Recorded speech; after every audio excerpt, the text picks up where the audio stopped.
Sa ating pong linya sa pagkakataon pong ito ang Chairman ng Commission on Election, si Chairman George Erwin Garcia. Chairman Garcia, sir, magandang umaga po sa inyo.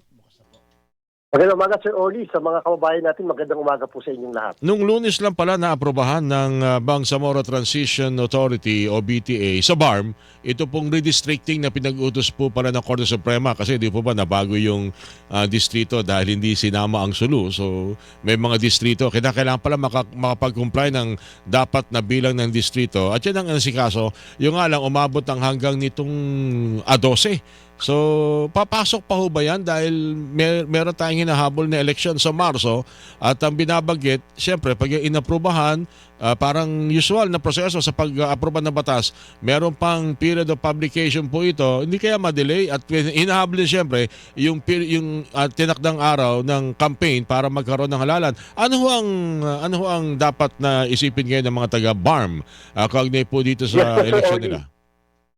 Opo, tama po kayo. Noong isang araw, nagkaroon po tayo sa mismong araw na ipinasa po nila ng parlamento yung pong districting law o districting bill, ay nagkaroon po tayo ng consultation sa mga stakeholders doon. Naging maliwanag po ang aming usapan. Una po, natutuwa tayo dahil at least finally na ipasa ang isang districting law, although siyempre yan ay maaari pang makwestiyon, halimbawa later on, ng iba sa Korte Suprema.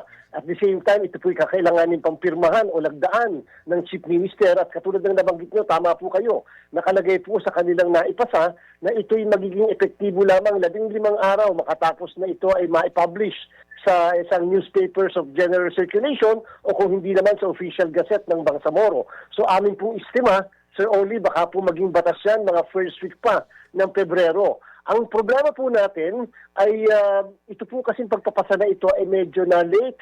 Hindi po ito naging compliant sa desisyon ng Korte Suprema na sabi kinakailangan magkaroon ng districting law ng October 30 o kung hindi man ay November 30 ng nakaraang taon. At medyo dahil po na late ito ay maka po mag-violate doon sa 120 days.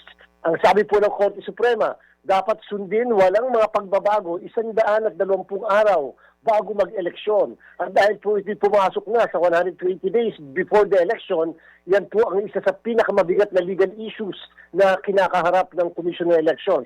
Pangalawa, operational issue. Sir Orly, kung ang batas po ay magiging ganap na batas ng unang linggo ng Oktubre, nangangahulugan Sir Oli, halos 2 buwan lang ang preparasyon ng COMELEC at sadya pong hindi po namin kakayanin kung gano'n na 2 buwan. Ang problema po natin, yung pag-fix kasi ng date ng susunod na eleksyon kung sakaling hindi matuloy ang March 30 ay wala po sa kamay ng COMELEC o ng Bangsamoro o ng Korte Suprema. Ito po'y nasa kamay ng ating Kongreso. So, ang mangyayari ho, yung, kung ang tanong mapo-postpone yung unang tinakdang petsa ng March ba yun, Chairman?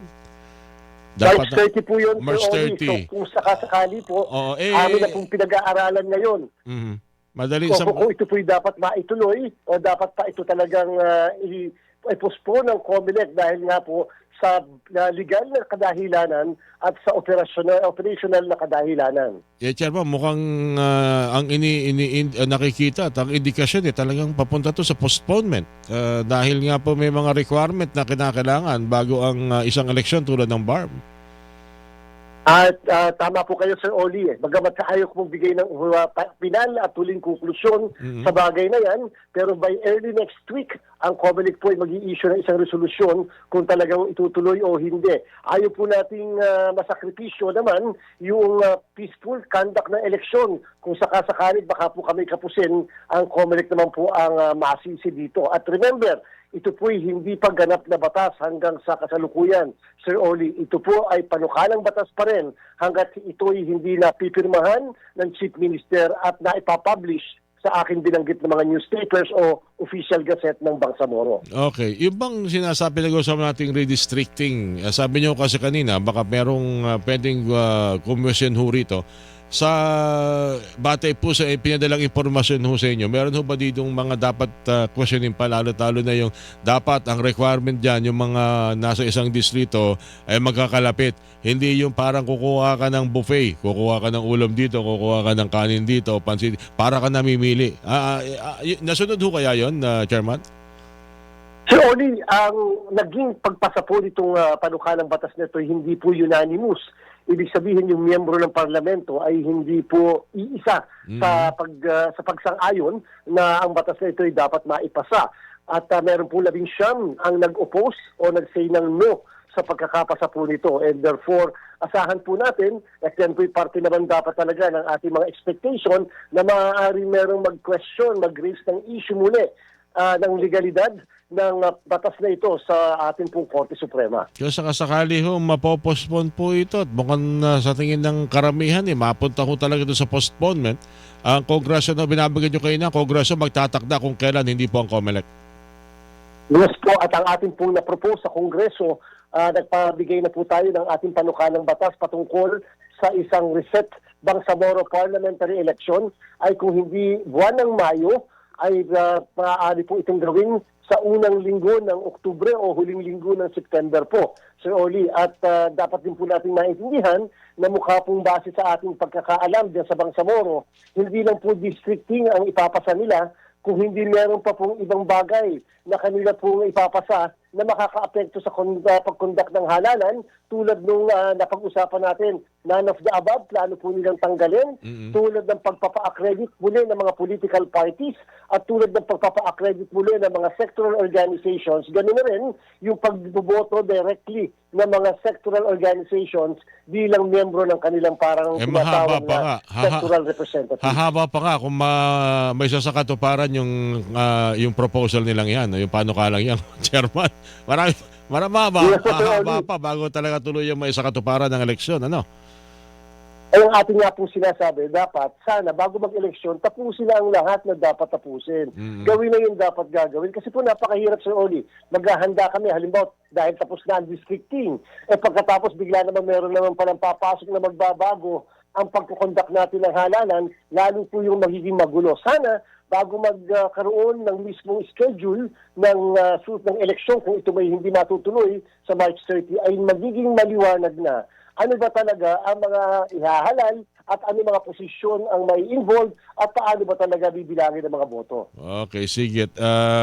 Siguro pagpapaliban ko muna yan dyan, Chairman. Marami pa talaga tayong gusto malaman dyan dahil yan ang isa sa atin sana magandang mangyayari. Ano po, Chairman? Kauna-unahang parliamentary election. Maraming excited dyan. Hindi naman siguro to sinasadya. Maganda na rito na pag-uusapan ngayon para smooth na ika nga ang magiging susunod na mga halalan dyan po sa BARM. Yung isa ho sa ating pinaghahandaan, Barangay Sangguniang Kabataan election, ano pong preparasyon na ho ngayon ng COMELEC, Chairman? May mga proposal pa bang ito? Baka hindi pa sila kontento, baka gusto ipagpaliban pa ito, Chairman? Ako po naniniwala, Sir Oli, na tuloy ang November 2 Barangay SK elections. Sa kasalukuyan, tayo po natapos na sa pag-iimprenta ng balota. Nung nakadalawang linggo na po nakalilipas at nangangahulugan na medyo napapaaga ang ating pong paghahanda. Ongoing pa rin po ang registration of voters natin na nagsimula noong October 20 na matatapos ng Mayo 18 po ang ating pong registration. At Sir Oli, tayo po sa kasalukuyan ay nakaka 1.2 million na mga botante na. At sana yung mga kababayan natin ay maingganyo na magparehistro. Sa abroad po, yung ating registration ay 2 taon mula po sa December ng 2025 at ito po matatapos naman ng September 30 ng 2027. Maganda yan para maagang masuri kung marami mga flying voter, Chairman. Opo, at yan po naman ay lagi namin nagagaransya sapagkat meron tayo na programa na paraan para ma-counter-check kung ang isang botante ay rehistrado na dati o baka maya-maya ay meron siyang mga ibang active na registration sa ibang lugar, probinsya o munisipyo. Alright, Chairman, next time na lang yung aking tanong regarding sa mga mga lumalabag o may question sa Statement of Contribution and Expenditure sa SOSE na nabitin noong nakaraang taon na patuloy na hanapan ng update. Pati na rin po yung mga nag-contribute na mga contractor sa mga kandidato, Chairman. Next time na lang po yan, ha, Chairman? Yes po, Sir Oli. Yes po, Sir Oli. Opo, anytime po. Thank you po. Thank you po sa inyo, mga kapuso. COMELEC Chairman George Erwin Garcia, mga kapuso, inyo pong napakinggan.